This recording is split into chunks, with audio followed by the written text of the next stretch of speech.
십장 믿지 않는 자의 첫걸음. 윤동주는 말을 잇지 못한 채 눈을 깜빡이며 정지윤을 바라봤다. 그의 표정은 복잡했다. 한쪽 눈썹이 살짝 올라갔고 입술은 무의식적으로 굳게 닫혀 있었다. 그러다 이내 웃음인지 허탈함인지 모를 얄은 숨을 내쉬며 말했다. 죄송한데요. 정지윤이 조용히 눈을 마주쳤다. 지금 말씀하신 거 너무 영화 같아서요. 그는 명함을 쥐고 있던 손을 내려다보았다. 손가락이 약간 떨리고 있었다. 귀신이 있고 그걸 잡는 사람들이 있고 세상에 그런 게 진짜 있다고 믿으라는 건가요? 저는 그냥... 윤동주는 말끝을 흐리며 다시 창밖을 보았다.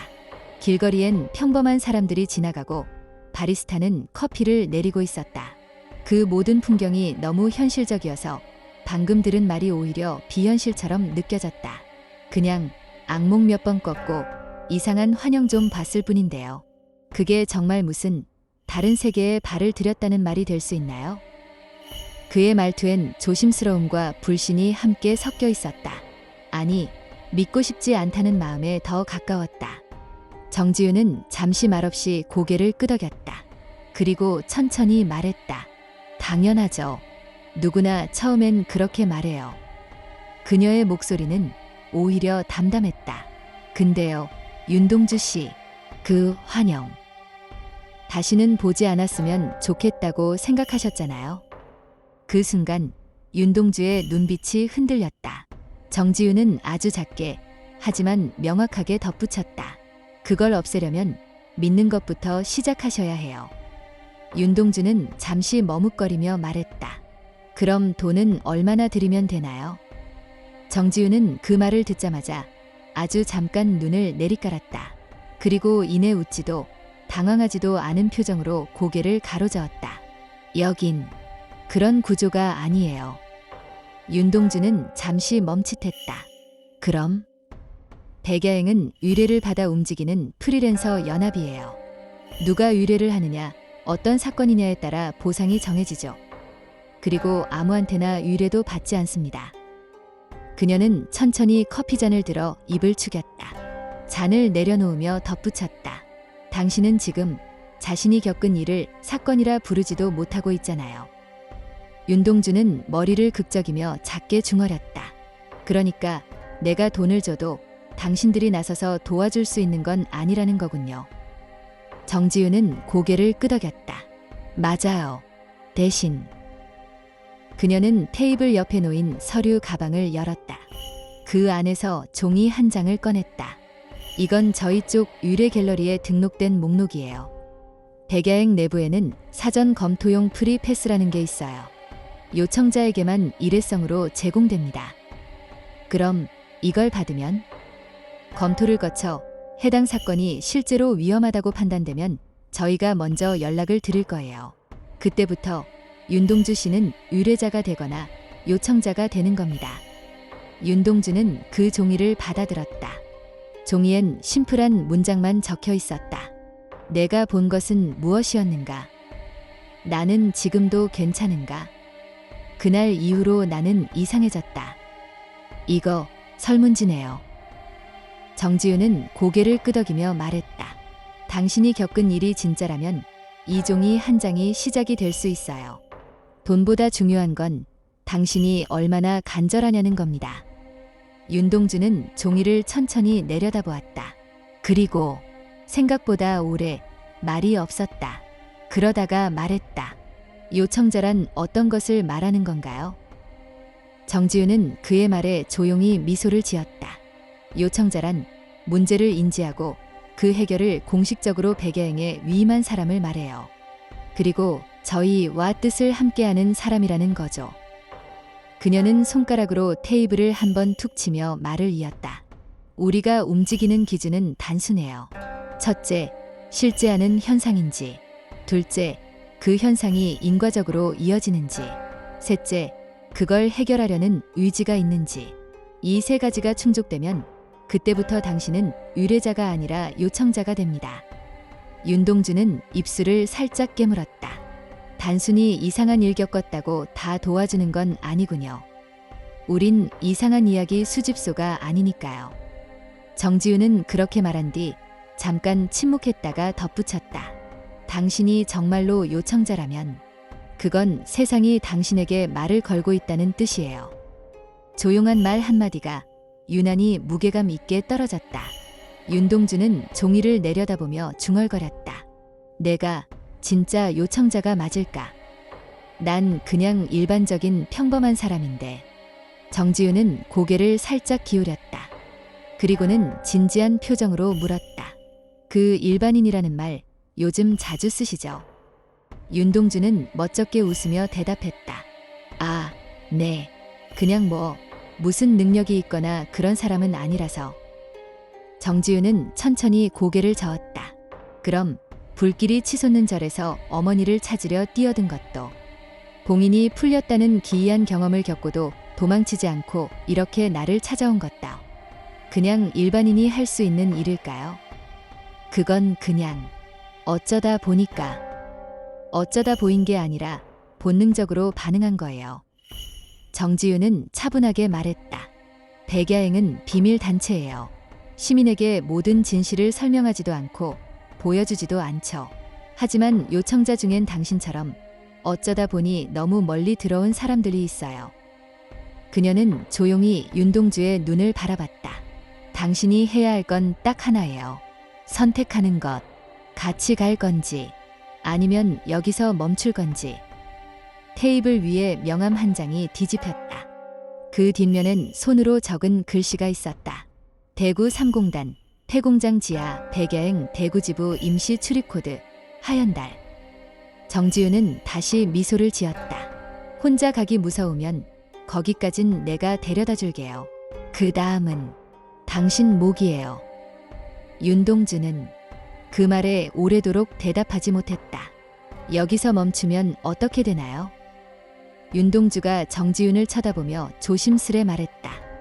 정지윤은 질문을 듣고 한참을 말없이 윤동주를 바라보다가 작게 숨을 내쉬며 입을 열었다.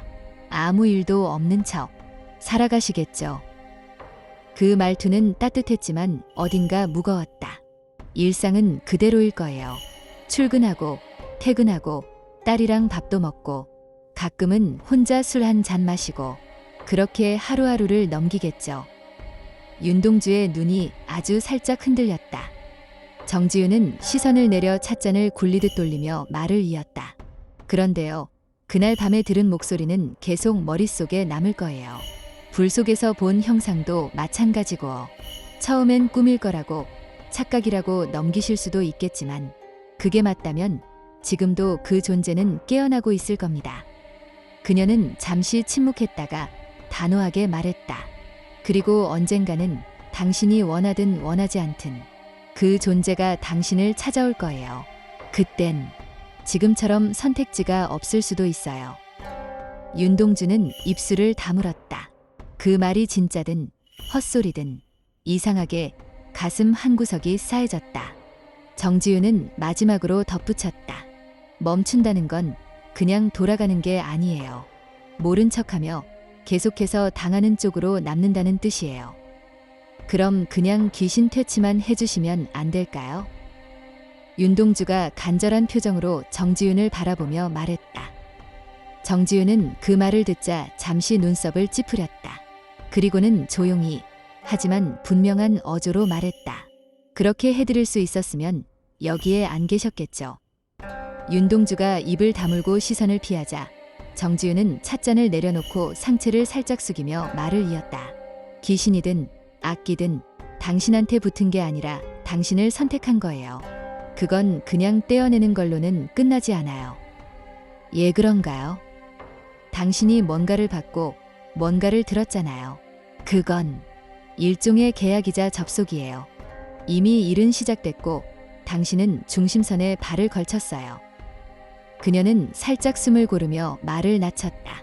이건 단순한 퇴치가 아니라 귀신보다 더한 현실에 끌려 들어간다는 경고예요. 그래서 우리가 요청자에게 묻는 겁니다.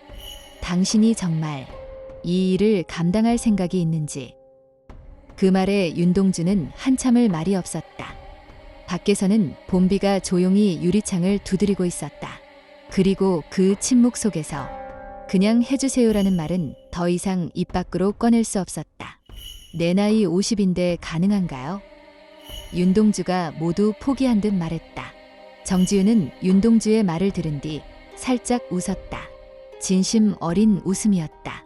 조롱도 아니고 이로도 아니고 마치 자신도 그런 말을 누군가에게 해봤다는 듯한 묘하게 동질감 있는 표정이었다. 사실 대부분의 요청자들이 그렇게 말해요. 이 나이에 가능하겠어요? 난 그냥 평범한 사람인데요. 그녀는 고개를 천천히 끄덕이며 말을 이었다. 근데요, 윤동주 씨, 우리는 가능한가? 보다는 해야 하나?를 먼저 물어요. 그녀의 손이 가만히 테이블 위에 놓인 찻잔을 감쌌다. 귀신도, 악기도, 초현실도 나이 안 봅니다. 그냥 당신이 본 걸 기준으로 삼죠. 그날 고운사에서 당신이 그걸 봤고 들었고 움직였어요. 그 순간부터 이 세계에선 당신은 이방인이 아니라 참여자예요. 그리고 한마디를 덧붙였다. 게다가 나이신이면 딱 좋죠. 망가져도 누가 뭐라 안 하고 살아남으면 전설이 됩니다. 순간 윤동주의 입가에 어쩔 수 없이 푹 하고 새는 웃음이 나왔다. 슬프지만 어딘가 웃긴 말이었다. 정지윤은 잔을 들어 한 모금 마시고 이렇게 말했다. 괜찮아요. 늦은 게 아니라 이제야 도착한 겁니다. 윤동주는 찻잔을 두 손으로 감싸준 채 아무 말 없이 앉아 있었다. 정지윤의 말은 묘하게 마음속 깊은 곳을 건드렸다. 망가져도 된다는 말, 살아남으면 전설이 된다는 말, 그게 나한테 위로가 되나? 창밖을 바라보았다. 시내는 여전히 분주했고 젊은 커플이 웃으며 지나가고 있었다. 그 웃음소리가 너무 멀게 들렸다. 정지윤은 아무 말도 하지 않고 기다리고 있었다. 그 눈빛이 오히려 윤동주의 머리를 더 복잡하게 만들었다. 이걸 안 하면 나는 다시 평범하게 살 수 있을까? 그 말은 혼잣말이었지만 테이블 위에 조용히 떨어졌다. 정지윤은 답하지 않았다. 그저 묵묵히 그를 바라보며 기다리고 있을 뿐이었다. 윤동주는 숨을 깊게 들이쉬었다. 손바닥에 땀이 배어 있었다. 그는 그 손을 슬며시 무릎 위로 내리고 작게 중얼거렸다. 그래도 아직은 모르겠네요. 무섭고 예매하고 실감도 안 나고 솔직히 나 같은 사람이 뭘 할 수 있을지도 잘 모르겠습니다. 그는 시선을 내리고 고개를 천천히 저었다. 하지만 진짜로 그게 현실이라면, 그게 딸한테, 나한테, 내 가족들한테 위험이 된다면 입을 꾹 다물었다. 그리고 아주 작게 고개를 끄덕였다. 그땐 하겠습니다. 그 말은 아직 결심이 아니었지만 이미 첫걸음이었다.